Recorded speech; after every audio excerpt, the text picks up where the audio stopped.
This is the Paul Leslie Reviews. Hello, folks.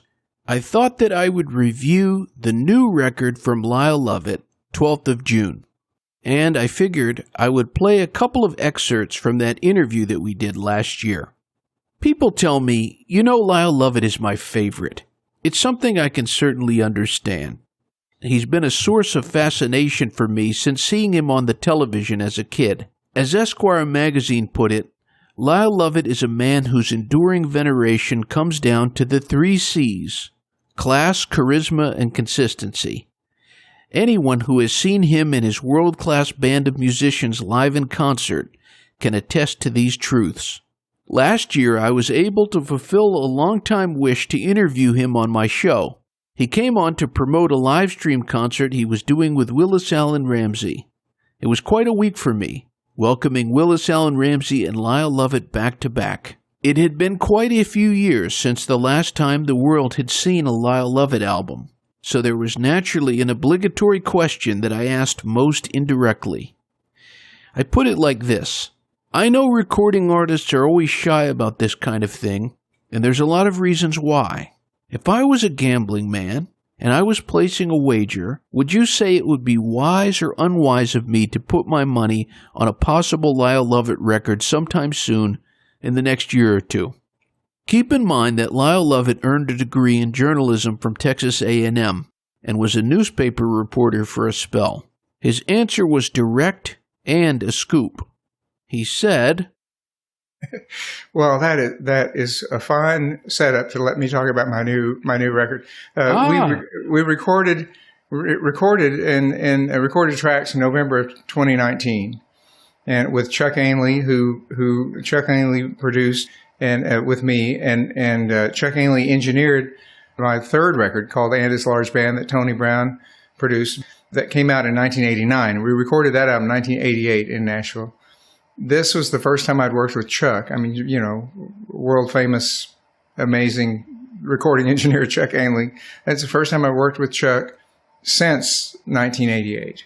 It was just like picking up right where we left off. So we recorded tracks with the live band in November 2019. The record will be for Verve Records. It'll be released by Verve, a Universal label. On May 13, 2022, a little more than a year after the interview, Lyle Lovett would release his first album in 10 years entitled 12th of June. So for timeliness reasons, I want to express what I'm thinking and feeling about this album of Lyle Lovett's, 12th of June, which, if you don't count the live albums, makes an even dozen for Lyle, I think. Every song on the album resonated with me.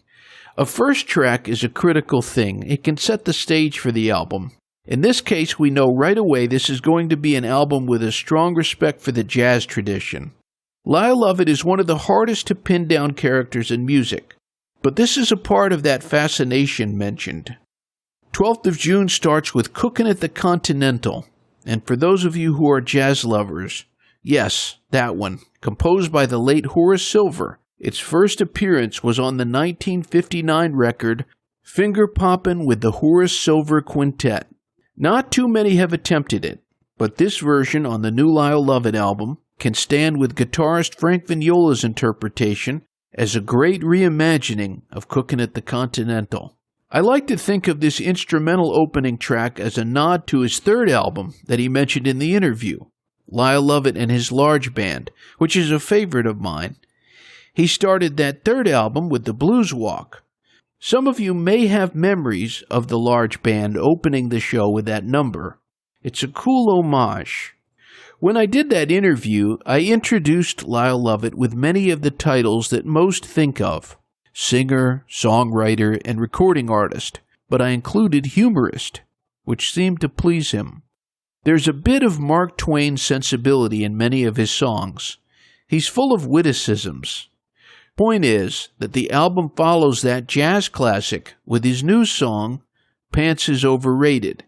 There's a gospel flair to this song, and it commemorates a sentiment so many had in 2020 and 2021. How many of you said or thought, well, it's almost dinner time. Maybe it's time to put on pants. Perhaps you emphasized the word Maybe. I've always liked the way Lovett interprets standards from the canon of American popular song. It's something he does very well, like this duet with the spectacular Francine Reed, one of our great blues singers. They take on Straighten Up and Fly Right, written by Nat King Cole and Irving Mills, first recorded by the King Cole Trio. At this point, the 12th of June album is in full flight. Straighten Up and Fly Right is followed by another classic, Gee Baby Ain't I Good to You, also made famous by the King Cole Trio. This is also performed as a duet, with Francine Reed singing first, and they sing together marvelously. Lovett is obviously fond of the King Cole Trio, having recorded both of these songs for movie soundtracks years ago. It wasn't even a year ago that we lost the supremely clever and sardonic Dave Frishberg. There's certainly something of Dave Frishberg or Randy Newman in many of Lovett's songs, so it was natural that Lovett would record one of Frishberg's songs. Peel Me a Grape has caught the attention of a few singers through the years, going back to Anita O'Day. Many of you are familiar with the Diana Krall version. It's a lot of fun in Lyle's hands, aided yet again by the lively Francine Reed. Although he is humble about it, Lovett is great at interpreting other songwriters' material. He discussed this in the interview we did. He said, I enjoy singing other people's songs, but my main objective is to survive any song that I'm singing. I try to bring out, in some quality, some human quality, the emotion in a song. Because music is not an intellectual medium as much as it is an emotional medium, I think. As humorous as Lyle can be, he can also pull at the heartstrings. So begins the second half of the album, where the material feels much more personal. From this point on, the tracks are all originals. Her Loving Man is a song that is full of tenderness and purity. I have yet to watch the music video without getting teary.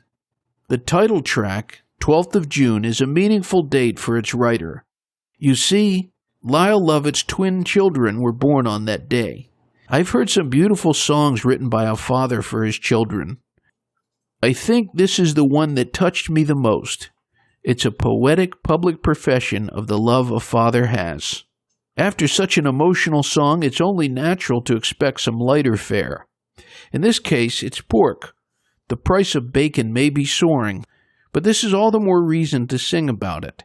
Pig Meat Man was inspired by the love that Lyle Lovett's son has for the king of breakfast foods. Some things can only be expressed with song. Lyle Lovett is one of these artists that really can't be categorized by genre. The most country song on the album is The Mocking Ones, and I can't help but wonder what inspired it. This is the one that had me thinking, what a songwriter. Refusing to be pinned down, he follows this with Are We Dancing, a song that feels like a nod to those old classics he so loves. The album closes with yet another original, On a Winter's Morning, which is a great way to end this journey. Some writers can connect the most personal moment to something iconic like the Mona Lisa. Leave it to Lyle. This song feels down home, but very Lyle Lovett, which is a good thing. There's even an element of the traditional New Orleans jazz feel to it. There's a certain dedication to excellence Lyle Lovett has, and this is evident when listening to this elegant but accessible album. You get a sense that he is planning everything, and the 12th of June record is no exception. There's an exactitude in the selected musicians, the lyrics he writes, and everything he communicates. It seems Lyle Lovett doesn't take communication for granted. 12th of June is an album teeming with life, so full of heart, humorous, sentimental, and sincere. The totality of human emotions is covered. There's profundity in the seemingly mundane. Great singers and songwriters like Lyle Lovett know this. My sincere wish is that you tell me what struck you.